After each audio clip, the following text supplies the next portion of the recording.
రక్షించడం. ఇప్పుడు నువ్వు నేను రక్షించబడ్డావు లేదా? చాలామంది యేసుక్రీస్తు రక్తంలో కడగబడినటువంటి వారు, పాప క్షమాపణ పొందినటువంటి వారు, బాప్తిస్మ సాక్షిలో సాక్ష్యం ఇచ్చినటువంటి వారు, మనం అందరం కూడా రక్షించబడినటువంటి వారు. రక్షించబడినటువంటి మనము గుర్తుపెట్టుకునండి ఈ మాట, పరలోకానికి వెళ్ళిపోతామా? గ్యారెంటీ ఉందా? చెప్పండి. పరలోకానికి వెళ్ళడానికి అవకాశం ఉంది, కానీ రక్షించబడినంత మాత్రాన ఖచ్చితంగా పరలోకానికి పోతామని గ్యారెంటీ లేదు. ఎప్పుడు ఒక వ్యక్తి రక్షించబడ్డాడు సంపూర్ణంగా అంటే, ఏ వ్యక్తి అయితే పరలోకంలో చేరతాడో అప్పుడు ఆ వ్యక్తి సంపూర్ణంగా రక్షించబడ్డాడు. అంటే ఇప్పుడు మనం పూర్తిగా రక్షించబడలేదు. యేసుక్రీస్తు రక్తంలో కడగబడ్డాం, దేవుని బిడ్డలుగా మనం చేయబడ్డాం, మనం రక్షించబడ్డం, ఇది వాస్తవమే. నరక శిక్ష నుంచి మనం తప్పించబడ్డాం. కానీ పరలోక రాజ్యంలో ప్రవేశిస్తేనే మనము సంపూర్ణంగా రక్షించబడినట్టు. ఈలోపు మనం ఏదైనా కాని సంగతుల్లో మనం మునిగి తేలుతూ ఉంటే దేవుడు కూడా ఏమీ చేయలేడు. అందుకే హెబ్రీయులకు రాసిన పత్రికలో ఇక్కడ అనుకుంటూ ఉంటుంది మాట, 6వ అధ్యాయం 5-6 వచనాలు, దేవుని దివ్య వాక్యమును 4, 5, 6 వచనాలు. ఒకసారి వెలిగింపబడి పరలోక సంబంధమైన వరమును రుచూచి, అంటే రక్షించబడి పరిశుద్ధాత్మలో పాలివారై దేవుని దివ్య వాక్యమును రాబో యుగ సంబంధమైన శక్తుల ప్రభావం అనుభవించిన తర్వాత తప్పిపోయినటువంటి వారు, అంటే రక్షించబడి ఎరిగి తప్పిపోయినటువంటి వారు తమ విషయములో దేవుని కుమారుని మళ్ళా సిలువేయచ్చు, బహాటముగా ఆయనను అవమానపరుచున్నారు కనుక మారు మనసు పొందినట్లు అట్టి వారిని మరలా నూతన పరుచుట అసాధ్యము. నీవు నేను అసాధ్యం అని చెప్తే కాదు, దేవుడు ఏమన్నాడు చెప్పండి? అసాధ్యము. కాబట్టి మాట కొంచెం జాగ్రత్తగా మనం ఆలోచన చేయాలి. రక్షించబడిన మాత్రం మనం పరలోకానికి వెళ్ళిపోయినట్లు కాదు. అయితే సంపూర్ణముగా రక్షించుటకు యేసుక్రీస్తు ఎవరంట? శక్తి కలిగినటువంటి దేవుడు. ఇది మనం ఆలోచించేద్దాం. ఈ విషయాన్ని మనం జాగ్రత్తగా ఆలోచించేద్దాం. ఆయన సంపూర్ణంగా మనం రక్షించాలి, రక్షించుటకు ఆయన శక్తి గల దేవుడు అయితే మరి మనం ఏం చేయాలి? మనం చేయాల్సి కూడా కొన్ని ఉంటాయిగా. ఏమండి మాట్లాడు, ఏమండి మనం చేయాల్సి కూడా ఉంటాయి అండి. మనం ఏం చేయకుండా పిల్లల్ని తీసుకెళ్ళాం, మంచి స్కూల్లో, టాప్ నెంబర్ 1 స్కూల్లో తీసుకెళ్ళి జాయిన్ చేసాం. అక్కడ మంచి టీచర్స్ ఉన్నారు, మంచి ఫ్యాకల్టీ ఉంది, మంచి అట్మాస్ఫియర్ ఉంది. కానీ మన పిల్లలు చదవలేదు అనుకున్నాండి, ఏమైనా ప్రయోజనం ఉంటుందా? అసలు స్కూల్కి వెళ్ళట్లేదు అనుకోండి, వాడు అసలు ప్రయోజనం ఉంటుందా? స్కూల్కి వెళ్ళాలి, చెప్పింది వినాలి, చెప్పింది చదవాలి, అప్పుడు వాళ్ళకి మంచి భవిష్యత్తు అనేది ఉంటుంది. అట్లనే దేవుని వాక్యంలో మనం చూస్తే ఇక్కడ రాయబడినటువంటి మాట, ఆయన శక్తి కలిగినటువంటి వాడే, అందులో అనుమానం లేదు. కానీ మనం కూడా ఏం చేయాలి చెప్పండి? కొన్ని చేయాలి. ఏం చేయాలి? ఇది ఆలోచించాలి. చదువు విషయానికి వెళ్ళామనుకున్నాండి, అక్కడ టీచర్లు అందరూ మంచి వాళ్ళు, మంచిగా చెప్పగలరు. ఏం చదవాలి? నేను 4వ తరగతి అనుకున్నాను. 4వ తరగతిలో ఉన్న ఇంగ్లీష్ చదవాలి, 4వ తరగతిలో ఉన్న Hindi, maths, Telugu, social, science ఇవన్నీ చదువుకోవాలి. నేను 3వ తరగతి చదివిన ఉపయోగం లేదు, 5వ తరగతి చదివినా ఉపయోగం లేదు. నేను ఏం చదవాలని అక్కడ టీచర్లు నాకు చెప్తారో అది నేను చదవాలి, అంతే కదండి. ఇప్పుడు ఈ అధ్యాయం మనం ధ్యానం చేస్తున్నాం ఈరోజు. ఈ అధ్యాయం ఏమున్నాయి? ఆయన మనల్ని సంపూర్ణంగా రక్షించడానికి శక్తిగల దేవుడే, అందులో అనుమానం లేదు. కానీ మనం ఏం చేయాలని కోరుతున్నాడు, ఏం చేయాలని ఇక్కడ రాయబడింది. ఈ అధ్యాయం మనం చదువుదాం. కొన్ని 2-3 సంగతులు మీకు ఆరాధన వర్తమానంలో మీకు జ్ఞాపకం చేస్తాను నేను. ఇప్పుడు 2వ వర్తమానంలో కూడా ఇదే అధ్యాయం, ఇంకెక్కడికి పోం మనం. ఈ అధ్యాయంలో ఏం చేయాలని దేవుడు కోరుతున్నాడు, మనం ఏం చేయాలి, ఏం చేస్తే మనల్ని ఆయన సంపూర్ణంగా రక్షించగలడు. రండి మీకు జ్ఞాపకం చేస్తాను. మొదటి 10 వచనాలు, ఈ అధ్యాయంలో మొదటి 10 వచనాలు ఒక అంశం గురించి కేటాయించాడు దేవుడు. ఒకళ్ళు బిగ్గరగా చదవండి. ఎంత ప్రాముఖ్యమైనటువంటి సంగతి అయితే తప్ప ఒక 10 వచనాలు ఒకే ఒక్క విషయం గురించి రాయించి పెట్టాడు. ఎన్ని విషయాల గురించి అండి? ఒకే ఒక్క విషయం గురించి. నేను రాత్రి దేవుని వాక్యం ధ్యానం చేస్తున్నప్పుడు చెప్దామొద్దా అనుకుంటే ఈ అధ్యాయం ధ్యానం చేస్తున్నా. ఇందులో మొదటి వచనం నుండి 10 వచనాల వరకు 28 వచనాల్లో మొదటి నుంచి 10 వచనాలు అంటే 3వ వంతు కంటే ఎక్కువ ఈ అధ్యాయంలో ఒక విషయం గురించి రాశారు. సందీప్ ఈ కూర్చోలో కూర్చుంది బాగా, అది కొంచెం వీక్. ఒక ప్రాముఖ్యమైనటువంటి సంగతి గురించి అయితే తప్ప 30 వచనాలు లోపున్నటువంటి అధ్యాయంలో 10 వచనాలు ఒకే దాని గురించి కేటాయించడుగా. ఒకే అంశం గురించి 10 వచనాలు కేటాయించాడంటే అది ఎంత ప్రాముఖ్యమైనదో మీరు ఆలోచించారు. చదవండి ఒకరు బిగ్గరగా 1వ వచనం నుండి 10వ వచనం వరకు 7వ అధ్యాయం. రాజులను సంహారం చేసి తిరిగి వచ్చుచున్న అబ్రహామును ఎవడు కలుసుకొని అతన్ని ఆశీర్వదించును? ఎవరికి అబ్రహాము లేకపోతే నేను చదువుతానండి, నాది కొంచెం మైక్ కాబట్టి కొంచెం అందరికి వినపడుతుంది కదా, నేను చదువుతాను. రాజులను సంహారం చేసి తిరిగి వచ్చుచున్న అబ్రహామును ఎవడు, ఇక్కడ ఈ మాట గుర్తుపెట్టుకున్నాను, ఎవరు కాదు. కొంతమంది వాక్యం చెప్పేటప్పుడు యేసుక్రీస్తు గారు, పౌలు గారు అని చదువుతుంటారు. నేను అంటే అట్లా చెప్పడం తప్ప నేను చెప్పట్లేదు. ఎవరు కలుసుకున్నారు అంటలేదు, ఎవడు కలుసుకున్నాడో. ఎవడు అంటే గౌరవంగా మాట్లాడతాడా, మామూలుగా మాట్లాడతాడా అంటే మామూలుగానే మాట్లాడతాడు. మనం కూడా యేసుక్రీస్తు వారి గురించి మాట్లాడినప్పుడు ఆయన అని అన్నాం. కొన్ని సందర్భాలు ఆయన అంటారు, కొన్ని సందర్భాల్లో మరి మామూలుగానే మాట్లాడతారు.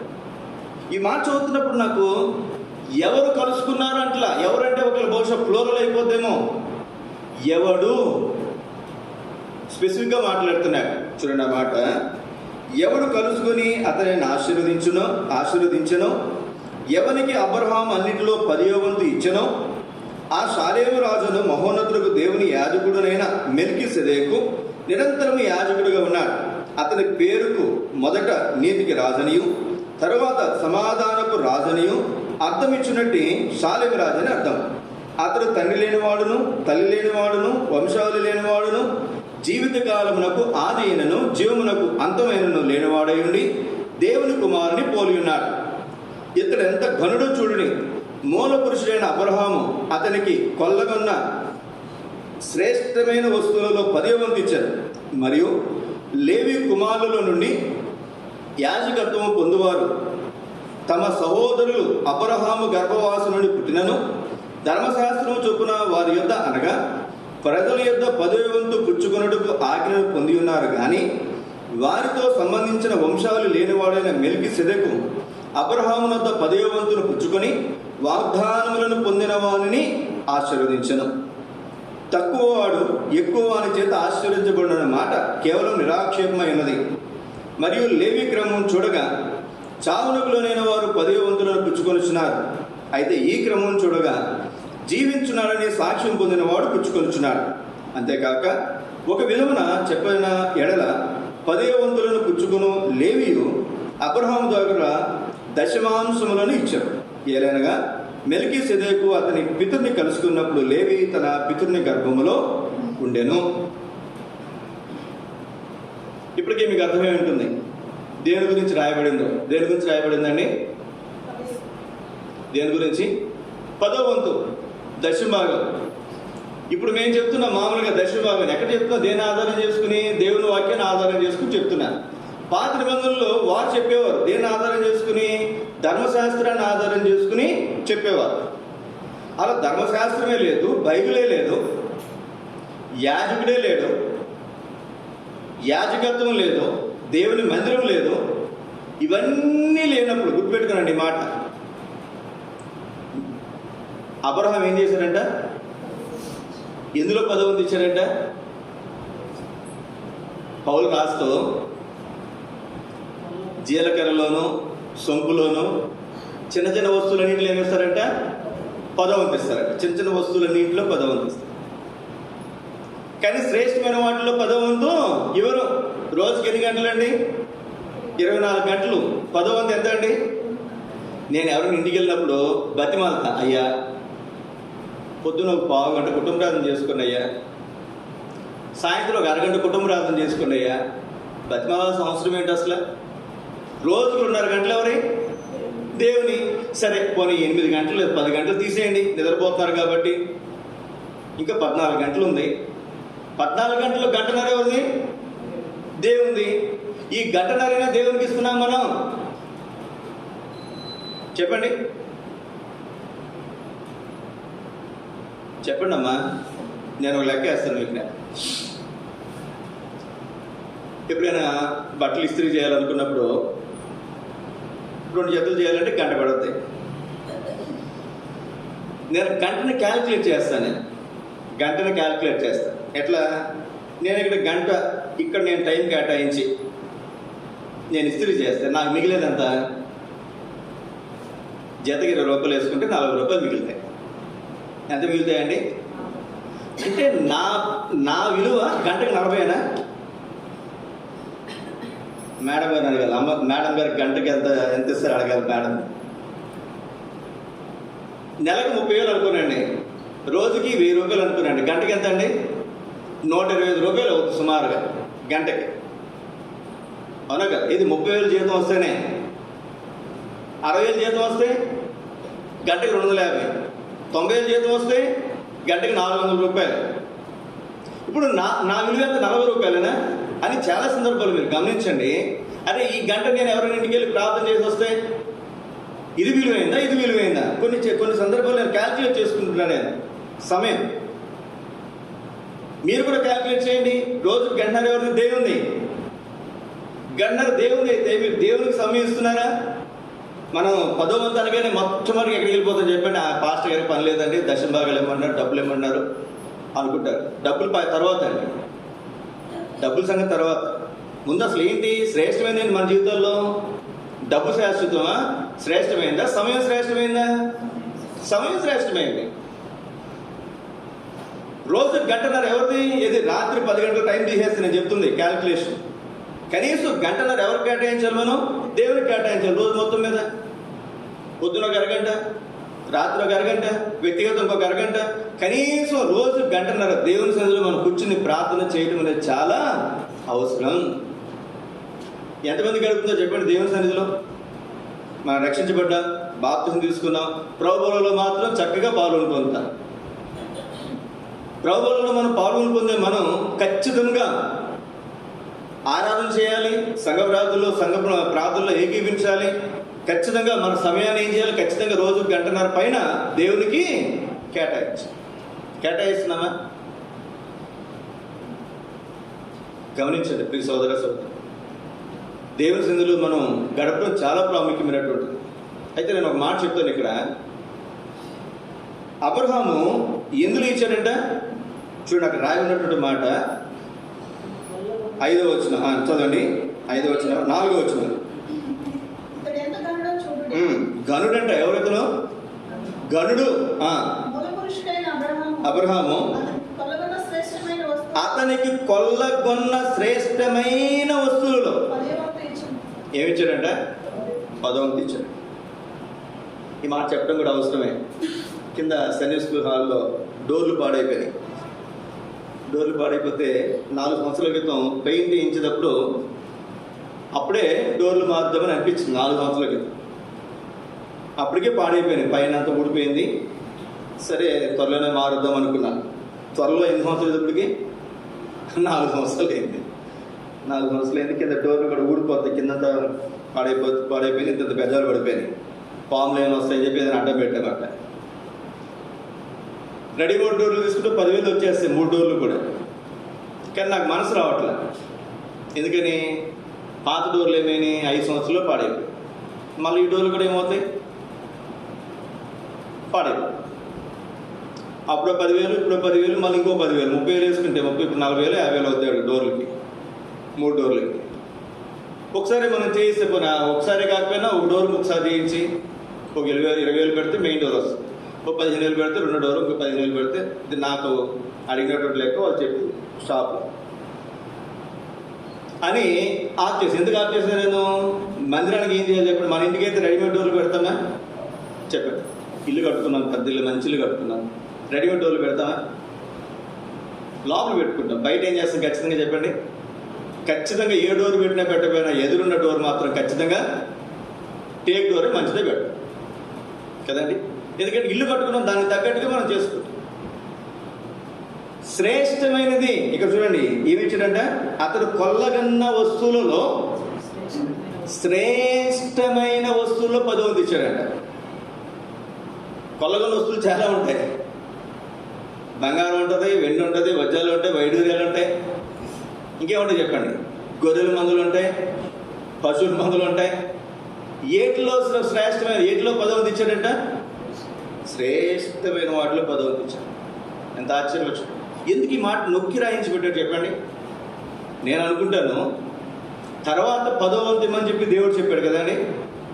ఎక్కడి నుంచి తీసుకున్నాడు రిఫరెన్సు చెప్పండి? ఎక్కడి నుంచి తీసుకున్నాడు? ఇది 10వ వంతు అనేది ఎక్కడి నుంచి వచ్చింది అసలు? ముందు చేసింది ఎవరు? చెప్పాడా? దేవుడు చెప్పాడా? మనిషి చేశాడా? ఒక మనిషి చేసిన దానిని ఒక నిబంధనగా, ఒక నియమంగా దేవుడు పెట్టాడు. ఎంత ఆశ్చర్యం చూడండి. ఇప్పుడు అబ్రహాము ఎవరికి కొలమానం ఉన్నాడు? దేవుడు ఒక లెక్క, ఒక కొలమానం పెట్టడానికి అబ్రహాము. ఎంత ఆశ్చర్యం చూడండి అసలు. ఇది మన చాలా విషయాల్లో మనం అనుకుంటాం, చాలా విషయాలు అబ్రహాము ఎందుకు విశ్వాసులకు తండ్రి అయ్యాడు తెలుసా? దావీదు గురించి కూడా మనం చూస్తాం. నా సొంత వస్తువులలో శ్రేష్టమైన వాటిలో ఏమిచ్చాడంట? నా సొంతమైన వాటిలో కూడా నేను దేవునికి ఇచ్చానంట. మక్కువ చేత, దేవుని మందిరానికి ఉన్నటువంటి, దేవుని మందిరం మీద ఉన్నటువంటి మక్కువ చేత. ఇక్కడ మీరు చూడండి, జాగ్రత్తగా గమనించండి. ఈ అధ్యాయంలో దేవుడు అబ్రహాం చెప్పాడా? అయ్యా అబ్రహాం, షాలేం రాజు వస్తాడయ్యా, ఆయన యాజకుడు, మెల్కీసెదెకు క్రమం చొప్పున యాజకుడు, ఆయనకి దశమ భాగం ఇవి అని చెప్పాడా? మాట్లాడరు, చెప్పలా. అసలు యాజకుడు అనేవాడు ఉన్నాడనే సంగతి తెలుసా? లేదు. అసలు మనం సంపాదించిన దాంట్లో దేవునికి లేదా యాజకునికి ఇవ్వాలన్న సంగతి తెలుసా? లేదు. అయితే ఒక ప్రాముఖ్యమైనటువంటి సంగతి మీకు జ్ఞాపకం చేస్తున్నాను చూడండి. ఎవరికి 10వ వంతు ఇచ్చాడు? మీకు అర్థమవడం కోసం చెప్తాను. ఆదికాండం 14వ అధ్యాయం. చాలామందికి గ్రహింపు ఉండదు. ఆదికాండం 14వ అధ్యాయం. ఈ సందర్భం ఎక్కడుంది అసలు? ఆదికాండం 14వ అధ్యాయం 18, 19, 20 వచనాలు. ఏం తీసుకొచ్చాడంట?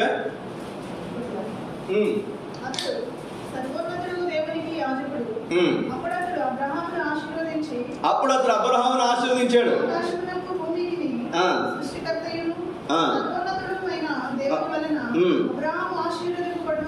అబ్రహాము ఆశీర్వదించబడును గాక అనియు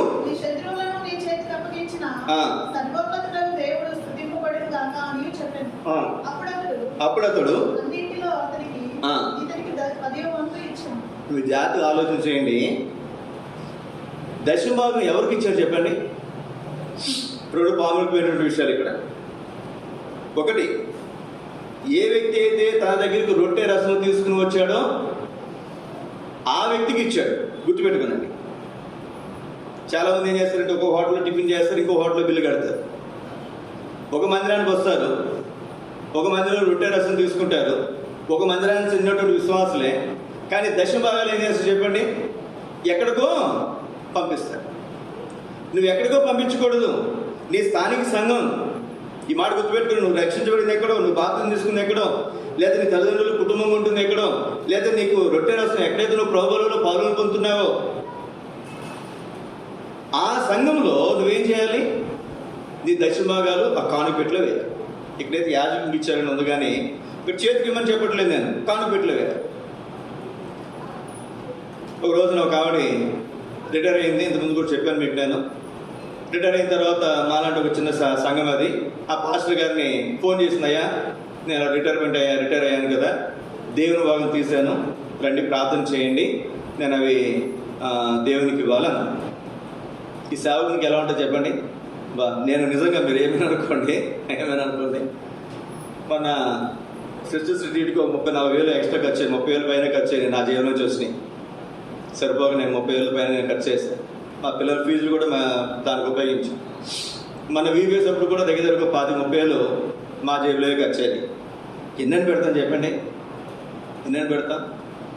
సరే, ఇప్పుడు డోర్లు బాగు చేయించాలి, కనీసం ఒక 50-60,000 అవుతాయి. పెయింట్లు వేయించాలి, ఇవన్నీ లెక్కేసుకుంటే పెయింట్లు, డోర్లు, వాక్యాలు రాయించాలి, అన్ని ఆశలు నాకు చేయించాలని కనీసం 2 లక్షలు ఖర్చు అవుతుంది. ఎంత అవుతుందండి? 2 లక్షలు. అన్నీ పెట్టలేం కదా, ప్రతిదీ జేబులోంచి పెట్టలేం కదా, మాకు అవసరాలు ఉంటాయి కదా. సరే, ఎవరైనా ఎక్కడి నుంచైనా దేవుడు ద్వారం తెరిస్తే చేద్దాం ఎదురు చూస్తే నవంబర్ కూడా అయిపోతుంది.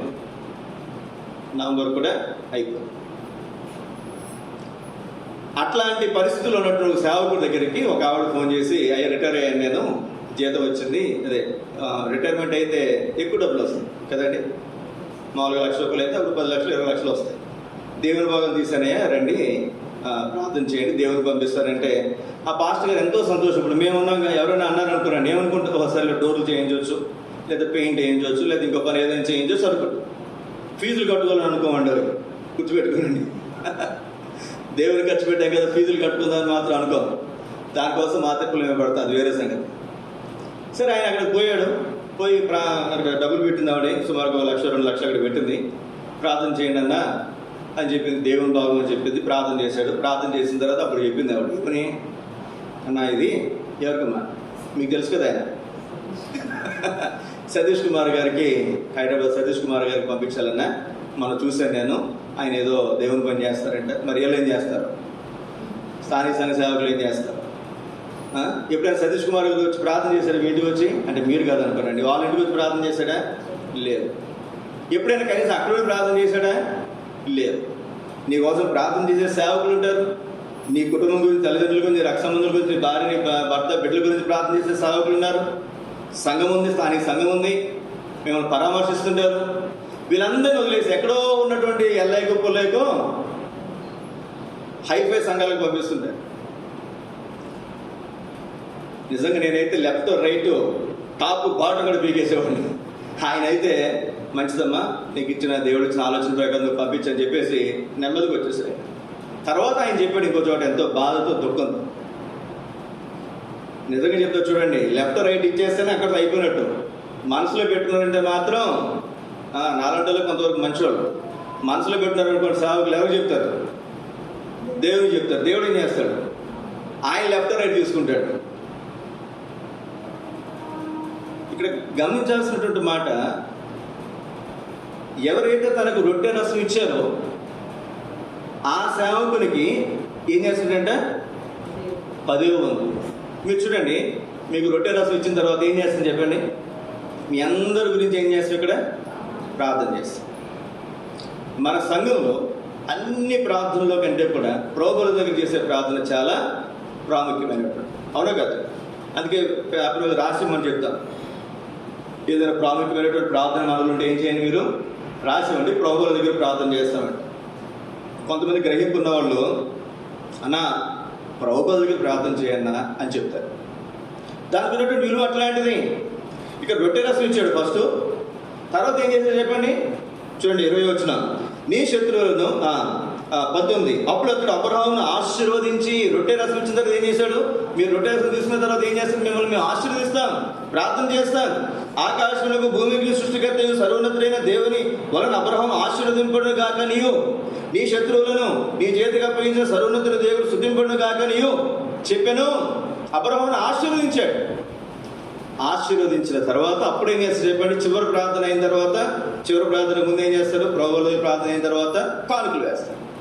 అప్పుడు ఏమేయాలి? దేవుడు మీకు ఇచ్చినటువంటి సుసంపాద్యంలో దేవుని భాగం ఎందులోనండి? శ్రేష్టమైనటువంటి వాటిలో దేవుని భాగం దేవుని మందిరం తీసుకొచ్చి కానుకపెట్టులో మనం. చాలామందికి ఆ గ్రహింపు ఉండదు. లోకంలో సామెత ఉంటుంది, తల్లికేమో ముద్దు పెట్టారంట, పిన్న తల్లికేమో ఏం పెడతారు చెప్పండి? మీకు బాగా తెలుసు కదా, సారి పెడతారంట. వీళ్ళకి ముద్దు పెట్టినటువంటి వాళ్ళు స్థానిక సంఘంలో మాత్రం మనం ఏం చేయం, ఎక్కడెక్కడో ఏదేదో చేయడానికి ప్రాకులాడుతుంటారు. జ్ఞాపకం పెట్టుకున్నాను ప్రియ సోదర సోదరి, నువ్వు ఎక్కడ ఎన్ని చేసినా అవి లెక్కలోకి రావు, అవన్నీ సున్నానే. నువ్వు ఏ ప్రీతితో ఇచ్చినా, బంధు ప్రీతితో ఇచ్చినా, ఎవరో నీ స్నేహితుడు పాస్టర్ గారు అనుకోరండి వాళ్ళకి పంపించినా, లేదా ఇంకొన్ని తెలిసిన వాళ్ళు పాస్టర్ గారు అనుకోరండి నువ్వు వాళ్ళకి పంపించినా, అసలు నువ్వెవరు దేవుని భాగాన్ని తీసుకుని అక్కడ పంపించడానికి? ఇది ఎక్కడ భాగం అది? నువ్వు ఏ సంఘంలో ఉంటున్నావు ఆ సంఘానికి సంబంధించినటువంటి భాగం అది. ఆ భాగాన్ని నువ్వు ఎక్కడికి పంపించడానికి నీకు హక్కు ఏంటి అసలు? అది దేవుని సొమ్ము. దేవుని సొమ్ము మీద నీకు హక్కు ఉంటుంది అసలు. తీసుకొచ్చి ఏం చేయాలి? దాన్ని దేవుని కానిపెట్లో వేయటం వరకు నీ పని. ఒక ఆయన ఈ మధ్యన ఒక హైందవుడు ఇంకొకరి గురించి మాట్లాడుతూ క్రైస్తవుల గురించి ఏమండి చర్చిల్లో ఏమి డబ్బులు అడగరు, మీరేంటి వచ్చిన అందరినీ కానుకలు చందాలు పెడతారంటే బలి చెప్పారండి. వాళ్ళు కూడా దశమభాగాలు అడుక్కుంటారండి. ఏం చేస్తారు? సంఘాల్లో దశమభాగాలు అడుక్కుంటారు. ఇక్కడేం అడుక్కోవట్లేదు, గుర్తుపెట్టుకునండి. మొదటగా జ్ఞాపకం పెట్టుకున్నాడు, మీ సమయంలో దశమభాగం దేవునికి ఇవ్వాలి. రెండవది, దేవుని వాక్యం ఉంది కాబట్టి చెప్తున్నా, వచ్చిన అందరూ దశమభాగాలు ఇస్తున్నారా? వీళ్ళు ఇంటికి వచ్చినప్పుడు ఎప్పుడైనా సందర్భంలో నాకు తెలిసి ఈ 10-12 సంవత్సరాల్లో ఇంటికి వచ్చిన ఒకసారి 2 సార్లు చెప్పుకుంటాం, అంతే కదండి. 2 సార్లు మించి ఎవరికైనా చెప్పినట్టు ఏమైనా గుర్తుందా? 2 సార్లు కూడా నాకు తెలిసి ఎవరికి చెప్పుకుంటాం. మేము కొత్త వాళ్ళు అయితే ఒకసారి చెప్తాం, పాత వాళ్ళు అయితే 2వ సారి చెప్తాం. అమ్మ ఇట్లా చేయండి అమ్మా, దేవుని భాగం దేవునికి ఇస్తే మీకు ఆశీర్వాదం, అంతే. మీరు ఇచ్చారా లేదా? పలానాకి ఇచ్చిన తిక్కి పెట్టుకున్నా, పలానా ఇచ్చిన తిక్కి పెట్టుకుంటామా? గుర్తుపెట్టుకున్నాండి ఈ మాట. ఇంకొక మాట మీకు జ్ఞాపకం చేస్తున్నా నేను, చూడండి. 7వ అధ్యాయము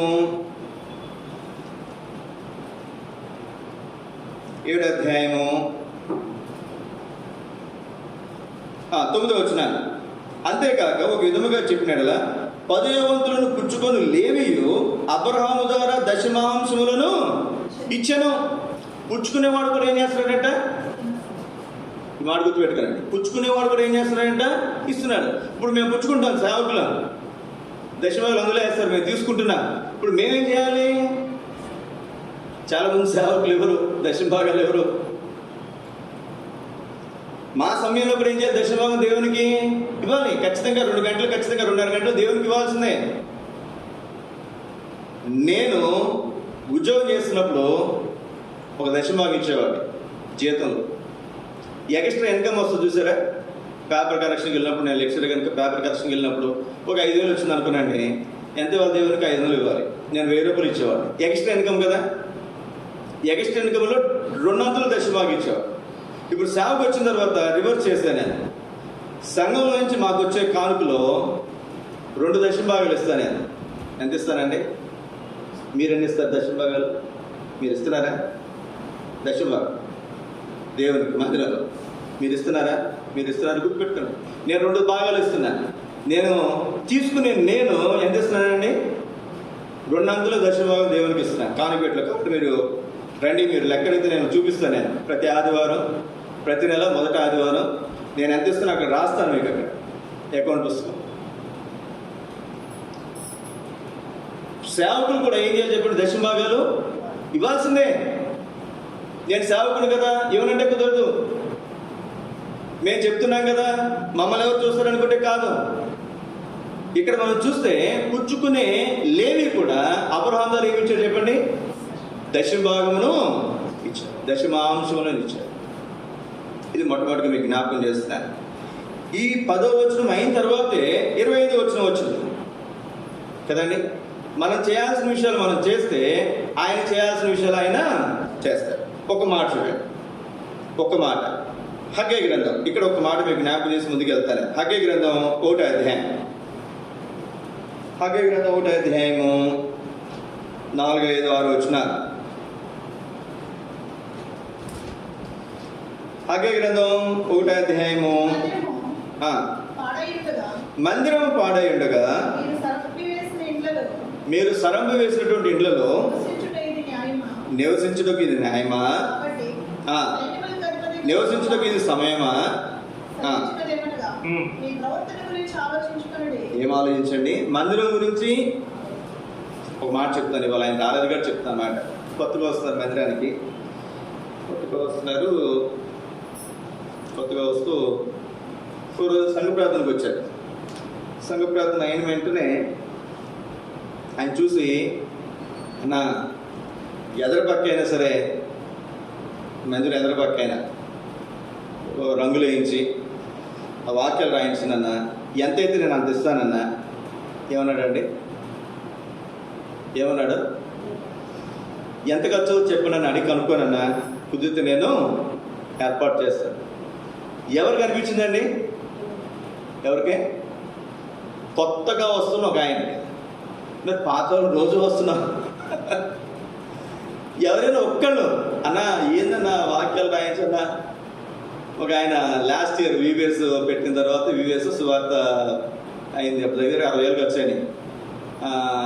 అయిపోయింది. ఆ ఇల్లు కూడా సేవకుడు అన్న మీటింగ్లు పెడతా బాగానే ఉంది, కొంచెం వాక్యాలు కూడా రాయించవచ్చు కదా అంటే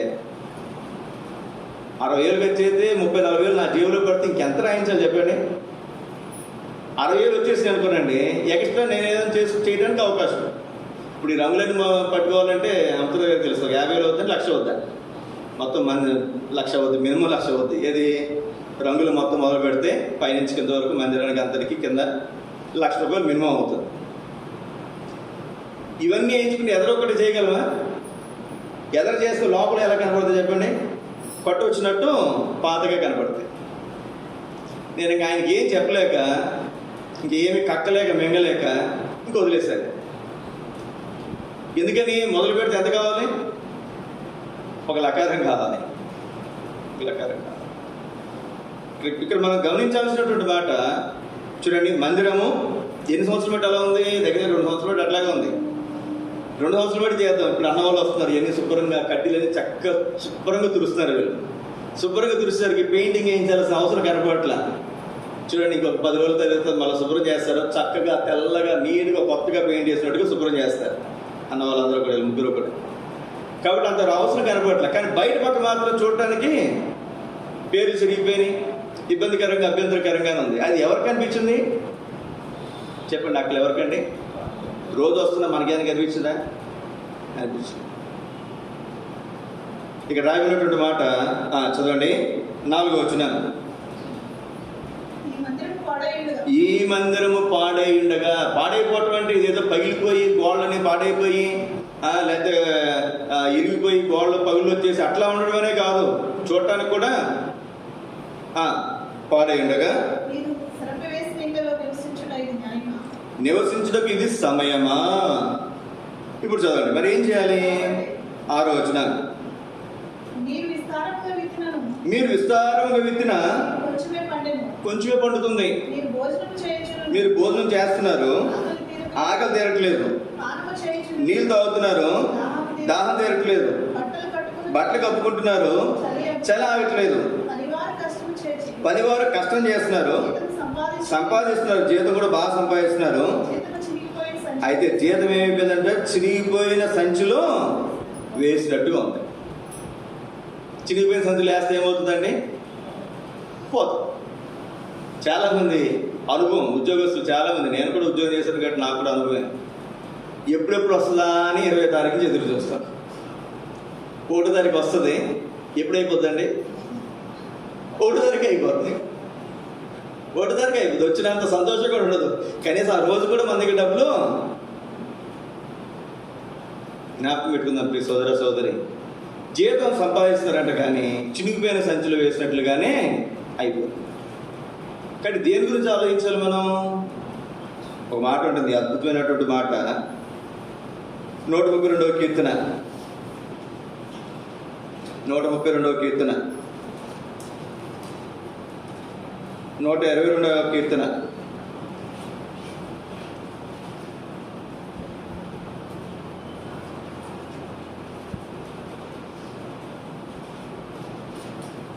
ఇక్కడేనా?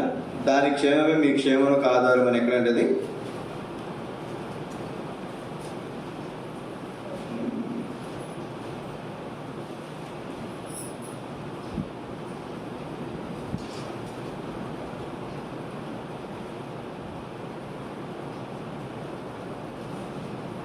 ఇక్కడ రిఫరెన్స్ నాకు జ్ఞాపకం రావట్లేదు. ఒక మాట ఉంటుంది అక్కడ, దాని క్షేమమే మీ క్షేమమునకు ఆధారం. యెరూషలేము గురించి, దేవుని మందిరం గురించి దేవుడు మాట్లాడుతూ దేని క్షేమం అంట? దేవుని మందిరం యొక్క క్షేమమే మన క్షేమమునకు ఆధారం. అయిన వచ్చిన 6వ వచనం చదవండి. యెరూషలేము యొక్క క్షేమం కొరకు ఇక్కడ ఇది కదమ్మా, దాని క్షేమమే మీ క్షేమమునకు ఆధారం అని ఉంటుంది అన్నమాట. ఇక్కడ యెరూషలేము క్షేమం కొరకు ప్రార్థన చేయమన్నది, దాని క్షేమమే మీ క్షేమమునకు ఆధారము అనే మాట మీకు కనపడితే కానీ చెప్పారు. ఇక్కడికి మొట్టమొదటిగా మనం గమనించాల్సినటువంటి మాట, దేవుని మందిరం గురించినటువంటి ఆలోచన మనం ఖచ్చితంగా కలిగి ఉండటం చాలా అవసరం. ఇప్పుడు క్రిస్మస్ వస్తుంది, ఏమొస్తుందండి? క్రిస్మస్ వస్తుంది. దేని గురించి ఆలోచించాలి మనం? క్రిస్మస్ నెల అంతా దేని గురించి ఆలోచించాలి? దేవుడు మనల్ని కాపాడు, దేవుని ఏ విధంగా స్తుతించాలి, ఏ విధంగా దేవుని కృతజ్ఞతాస్తుతులు చెల్లించాలనే విధానం గురించి మనం ఆలోచించాలి. వ్యక్తిగతంగా ఏమి చేయాలి, కుటుంబంగా ఏం చేయాలి, సంఘంగా ఏం చేయాలి, దేవుని మందిరం గురించి ఆలోచించడం చాలా అవసరం. రెండో మాటగా హెబ్రీయులకు రాసిన పత్రిక 7వ అధ్యాయం, హెబ్రీయులకు రాసిన పత్రిక 7వ అధ్యాయము 11వ వచనం. ఆ లేవీలు యాజకులై ఉండగా, లేవీలు ఎవరంట? యాజకులు. ఆ యాజకుల వలన సంపూర్ణ సిద్ధి కలిగిన ఎడల అహరోను క్రమంలో చేరిన వాడని చెప్పబడలేదు. మెల్కీసెదెకు క్రమం చొప్పున వేరొక యాజకుడు రావాల్సిన అవసరము లేదు. మీరు జాగ్రత్తగా ఆలోచించేయండి. పాత నిబంధనలో యాజకులు ఎవరు? ఇశ్రాయేలు సంతానంలోని లేవి గోత్రానికి చెందినటువంటి వారు. లేవీలే ఎవరు చెప్పండి? వీళ్ళు యాజకులు. లేవి గోత్రంలో అహరోను కుటుంబాన్ని దేవుడు ప్రత్యేకించాడు, వారే యాజకులు. అవునా కదా? అవునా కదా? అయితే మరి మెల్కీసెదెకు క్రమం ఎక్కడి నుంచి వచ్చింది? ఇతనే లేవీడు కాదు. లేవీడా? కాదు. మెల్కీసెదెకు క్రమం ఎక్కడి నుంచి వచ్చింది అసలు? యేసుక్రీస్తు వారు ఎవరు? మెల్కీసెదెకు క్రమం చొప్పున వచ్చినటువంటి యాజకుడు. ఈయనే షాలేము రాజు. ఈయనే మనకి ఇంకా అన్ని రకాలుగా మనం సమాధాన ప్రాజానికి ఎన్నో విషయాలు మనం చూస్తాం. యేసుక్రీస్తు వారు ఏ గోత్రానికి చెందినటువంటి వ్యక్తి? ఏ గోత్రం అండి శ్రీను గారు? ఏ గోత్రం? యూదా గోత్రం. యూదా గోత్రం నుంచి ఎవరైనా యాజకుడు ఉన్నాడా? లేడు. ఇంకా చెప్పాలంటే యాజకులు లేవి గోత్రం నుంచి వచ్చారు. అహరోను కుటుంబం యాజకత్వము. అహరోను తమ్ముడైనటువంటి మోషే కుమారులు కూడా యాజకత్వం చేశారు దానియేలుకి.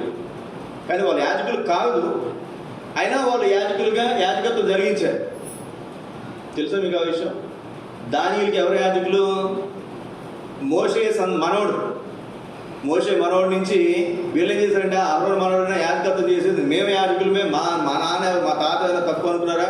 అసలు మా తాత లేకపోతే మీ తాత నుంచి వచ్చాడు. ఇప్పుడు బాగానే ఉంటుంది సంగతులు. అప్పుడు వచ్చేసరికి పోటీలు వస్తాయి, రకరకాల సంగతులు కదండి. అహరోను మనవడు వచ్చేసరికి మోషే మనవడు, అతని పేరు ఏది ఉంది, యాజకత్వం చేశారు. ఎవరికి? వారు చెరలోనికి పోయేంత వరకు దానియేలుకి యాజకులు ఎవరు? మోషే మనవని సంతానం వారే. మోషే మనవని సంతానపు వారు. ఇదిగో దానియేలు గురించి మీకు జ్ఞాపకం చేసడం నేను జ్ఞాపకం చేశాను. మనం గమనించాల్సినటువంటి ప్రాముఖ్యమైనటువంటి సంగతి ఏంటంటే అసలు యూదా గోత్రం నుంచి అసలు యాజకుడే లేడు. ఒకవేళ మోషే మనవడు మేము యాజకులు అని చెప్పడానికి ఒక అవకాశం ఉంది. ఎందుకని? లేవీలు యాజకులుగా లేవి గోత్రం వచ్చారు కాబట్టి, మోషే నాయకుడు కాబట్టి, మోషేనే అహరోనుని అభిషేకించాడు కాబట్టి ఏదైనా వాళ్ళు మేము యాజకులు మాకేం తప్ప అనుకోవడానికి ఏదైనా అవకాశం ఉందేమో, కానీ అది కరెక్ట్ కాదు. అయినప్పటికీ కూడా అయితే యూదా గోత్రం నుంచి యాజకుడు ఎవరు ఉన్నాడా? ఎవరు లేరు. కానీ యేసుక్రీస్తు ఎవరు? యూదా గోత్రం నుంచి వచ్చినటువంటి వ్యక్తి. ఈయన ఇప్పుడు ఎవరు? మెల్కీసెదెకు క్రమం చొప్పున యాజకుడు. ఎందుకు ఈయన రావాల్సిన అవసరం ఉంది అంటే అహరోను వంశం నుంచి వచ్చినటువంటి యాజకుల వలన సంపూర్ణ సిద్ధి కలగలేదు. సంపూర్ణ సిద్ధి కలిగితే ఇంకొక యాజకుడు రావాల్సిన అవసరము లేదు. సంపూర్ణ సిద్ధి కలగలేదు కనుక మెల్కీసెదెకు క్రమం చొప్పున యేసుక్రీస్తు వారు ఈ లోకానికి వచ్చి తన రక్తాన్ని చిందించి తద్వారా ఆ సంగతిని సంపూర్తి జరిగించి, సంపూర్ణ సిద్ధి జరిగించి ఆయన సంపూర్ణమైనటువంటి రక్షణ కార్యాన్ని మన కొరకు దేవుడు అందుబాటులో వచ్చాడు. ఇంకేం బళ్ళు అర్పించాల్సిన అవసరంలా, ఇంకేం పొట్టేలు అర్పించాల్సిన అవసరం, ఇంకా కోడిని, దునపోతుల్ని, ఎద్దుల్ని, ఏటిని అర్పించాల్సిన అవసరము లేదు. యేసుక్రీస్తు వారు అంతా ఒక్కసారి మన కొరకు మరణించి రక్తం కార్చి ఆ సంగతి సమాప్తి చేశారు. ఇది రెండవదిగా మీకు జ్ఞాపకం చేస్తున్నాను నేను. అందుకే మీరు గమనించండి, మరి లెంట్ దినాలంటారు. లెంట్ చాలామంది లెంట్ పాటిస్తారు. లెంట్ ఏంటి, దాని అర్థం ఏంటి? తెలుగులో అయితే శ్రమ దినాలు. ఏం చెప్పండి? తెలుగులో ఏంటి? శ్రమ దినాలు. పాత నిబంధన కాలంలో ప్రధాన యాజకుడు అతి పరిశుద్ధ స్థలంలోకి ప్రవేశించాలి. అతనికి భయమే. అతడు బలిని అర్పించిన తర్వాత రక్తాన్ని తీసుకెళ్ళినప్పుడు ప్రజల్ని అంగీకరించాలి దేవుడు, ఈ యాజకుని కూడా దేవుడు అంగీకరించాలి. యాజకుని అంగీకరించకపోయినా, ప్రజలను అంగీకరించకపోయినా లోపలికి వెళ్ళినటువంటి యాజకుడు చేస్తాడు, చనిపోతాడు. ఎంత భయం ఉంటుంది చెప్పండి? ఎంత భయం ఉంటుంది? అయితే యేసుక్రీస్తు వారు ఈ లోకానికి వచ్చిన తర్వాత ఒక్కసారి ఆ పని చేసి ఏం చేశాడంట? ముగించేశాడు. ఒక్కసారి ఆ పని చేసి ముగించేశాడు. ఇక్కడ మనిషి సరిగా లేకపోయినా ఇబ్బంది. ఇప్పుడు శ్రమ దినాల్లో ఏం చేస్తారు చెప్పండి? తమను తాము శ్రమపరుచుకుంటారు. కొంతమంది అయితే ఆ గుడ్ ఫ్రైడే, ఈస్టర్ ఆ దినాల్లో గుడ్ ఫ్రైడే రోజున కొడవలతో కొట్టించుకుంటారు నిజంగానే. కొంతమంది అయితే మేకులు కొట్టించుకుంటారు, సిలువుకి నిజంగా వేలాడతారు. నిజంగా మేకులు కొట్టించుకుని, నిజంగా కాళ్ళకి చేతులు మేకులు కొట్టించి, నిజమైనటువంటి మేకులు కొట్టించుకుని వేలాడతారు. ఎందుకని? అట్లా నేను చేస్తే నేనేం చేస్తాను? యేసుక్రీస్తు వారు పొందినటువంటి శ్రమల్లో నేను కూడా పాలు భాగస్తున్నాను కాబట్టి నేను నరకం తప్పించుకుని ఎక్కడ పోతాను? నేను స్వర్గానికి పోతాననేటువంటి ఆశ. లాస్ట్ ఒక 2 months బ్యాక్, 3 months బ్యాక్ మీరు కూడా చూస్తుంటారు ఒక వీడియో. ఒక ఆయన యేసుక్రీస్తు లాగా ముళ్ళ కిరీటం పెట్టుకుని, గాయాలు అట్లా పెట్టి, అట్లా రంగు అట్లా పూసుకుని వచ్చి అక్కడ కూర్చుంటే ఆయన దగ్గరికి పోయి ఆయన కాళ్ళ మీద పడి దండం పెట్టి ఏడ్చి, చూసారండి మీరు ఏమైనా వీడియో చూసారా? నా దగ్గర ఉంది ఆ వీడియో, నేను పంపిస్తానని. నాకు కూడా చూడగానే ఆయన చక్కగా చూడటానికి అసలు మరి ఎట్లా చేశారో కానీ అది మరి యేసుక్రీస్తు లాగానే ఉన్నాడు ఆయన. అంటే అట్లా ఫోటో మనం చూస్తాం, అట్లా విగ్రహాలు చూస్తాం కదా. ఆయన దగ్గరికి వచ్చి ఆయన కాళ్ళ మీద పడి ఏడవటం, ఆయన పట్టుకుని ఏడవటం. ఆయనలాగా ఉంటే, ఆయనలాగా వేషం వేసుకుంటే, లేదా ఆయనలాగా సిలువు కొట్టించుకుంటే నరకం తప్పించుకుంటామా? అలాగైతే నేను 4 సార్లు కొట్టించుకుంటాను. మనందరూ కూడా కొట్టించుకుంటాం. శ్రమ దినాలు పాటించినంత మాత్రాన మనం పరలోకానికి పోం. మనం శ్రమ పడాల్సిన అవసరము లేదు. ఈ శ్రమ అంతా యేసుక్రీస్తు సిలువలో భరించేశాడు. గుర్తుపెట్టుకునండి ఈ మాట. ఈ శ్రమంతా యేసుక్రీస్తు సిలువలో భరించారు కనుక మనం శ్రమ దినాలు పాటించాల్సిన అవసరము లేదు. చాలా మంది ఉపవాసులు ప్రార్థన చేస్తారు. 1 రోజు, 2 రోజులు, 3 రోజులు, 4 రోజులు, కొంతమంది ఉదయం నుంచి సాయంత్రం వరకు ఉపవాసం ఉంటారు, ప్రార్థన చేస్తారు. నేనేమంటానంటే, నాకు ప్రేమతో చెప్తున్నాను, తప్ప నేను చెప్పట్లేదండి. నువ్వు గంట చేస్తావో, 2 గంటలు చేస్తావో, పూట చేస్తావో, నీ పనులన్నీ పక్కన పెట్టుకో. నీ మనసుని వేరే వేరే ఆలోచనతో నింపుకోవద్దు, అన్నీ పక్కన పెట్టు. నువ్వు ప్రశాంతంగా ఉండి ఉపవాసం ఉండి ప్రార్థన చేయి. నువ్వు ఎంతసేపు ప్రార్థనలో ఉంటావో అంతసేపు ఉపవాసం ఉండు. ప్రార్థన అయిపోయిందా? ఇంక ఉపవాసం ఉండాల్సిన అవసరం ఉంది? ఉపవాసం ఉండాల్సిన అవసరం లేదు. కొంతమంది ఏంటంటే ఉదయం నుంచి పనులు చేసుకుని ఉంటారు, అవసరమైతే మూడుతో దెబ్బలాడుతుంటారు, పిల్లలు తిరుగుతూ ఉంటారు, ఉపవాసం మాత్రం కంటిన్యూ అవుతుంది. ఏది కడుపును ఖాళీ చేసుకుంటారు అంతే. అది ఉపవాసం కాదు. ఉపవాసం అంటే నిజమైనటువంటి ఉపవాసం మనం ఏం చేయాలి? చక్కగా మన మనసుని స్వాధీనంలో పెట్టుకోవాలి. మనం ఇంక వేరు వేరు పనులు ఏం చేయకూడదు. నువ్వు 1 గంట చేస్తావు, 1 పూట చేస్తావు, లేదా రోజంతా చేస్తావు, ప్రార్థనలు ఉండు, దేవుని సన్నిధిలో ఉండు. అంతేగాని 40 రోజులు నేను లెంట్ పాటించేది మాత్రమే పరలోకానికి పోతానే. ఓ సహవాసులు అయితే చనిపోయినటువంటి వ్యక్తి, ఆ చనిపోయినటువంటి ఆ భౌతికాయం పక్కన కూర్చుంటారు అందరూ కూడా. వాళ్ళు ప్రార్థన చేస్తారు. ఏమని? ఆయన పేరు ఇశ్రాయేల్ అనుకునండి. అయ్యా, ఈ ఇశ్రాయేల్ని నువ్వు పరలోకానికి తీసుకుపో. ఆయన చేసిన తప్పులు ఏముంటే మేము మా మీద అట్ల నుంచు, ఆయన ఏం చేయి, నువ్వు ఆడ తీసుకుపో. పరలోక చేసేవాళ్ళు లేరంటే సహవాసం తెలుసా మీకు తెలీదా? అట్లా కూడా ఉంటారు. చనిపోయిన తర్వాత అతని పాపాలు మనం ఏం చేయలేము. ఒకరి పాపాలు ఒకరు తీసుకోలేము. ఒకరి పాపాలు ఒకరు, ఈయన చదువుకున్నాడు బాగా, ఈయన జ్ఞానం నాకు వస్తుందా? రాదు. నీ భక్తి నాకు రాదు. నీ పాపాలు నేను పొందలేను, నీ మీద నాకు ఎంత ప్రేమ ఉన్నా నేను ఆ పాపాలు నేను తీసుకోలేను. జ్ఞాపకం పెట్టుకో ప్లీజ్ సోదర సోదరి.